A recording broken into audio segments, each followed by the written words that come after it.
নমস্কার। আজ শিশু দিবসে আমি কবি সুকান্ত ভট্টাচার্যের একটি লেখা কবিতা পাঠ করে শোনাচ্ছি। কবিতার নাম ছাড়পত্র। যে শিশু ভূমিষ্ঠ হলো আজ রাত্রে, তার মুখে খবর পেলুম সে পেয়েছে ছাড়পত্র এক। নতুন বিশ্বের দ্বারে তাই ব্যক্ত করে অধিকার, জন্ম মাত্র সুতীব্র চিৎকারে।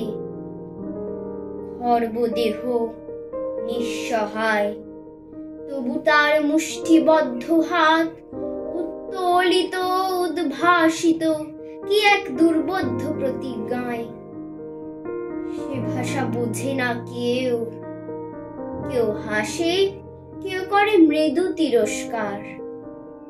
আমি কিন্তু মনে মনে বুঝেছি সে ভাষা।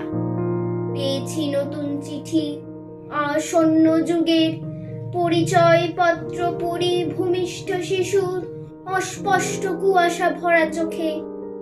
এসেছে নতুন শিশু, তাকে ছেড়ে দিতে হবে স্থান। জীর্ণ পৃথিবীতে ব্যর্থ মৃত আর ধ্বংসস্তূপ পিঠে চলে যেতে হবে আমাদের।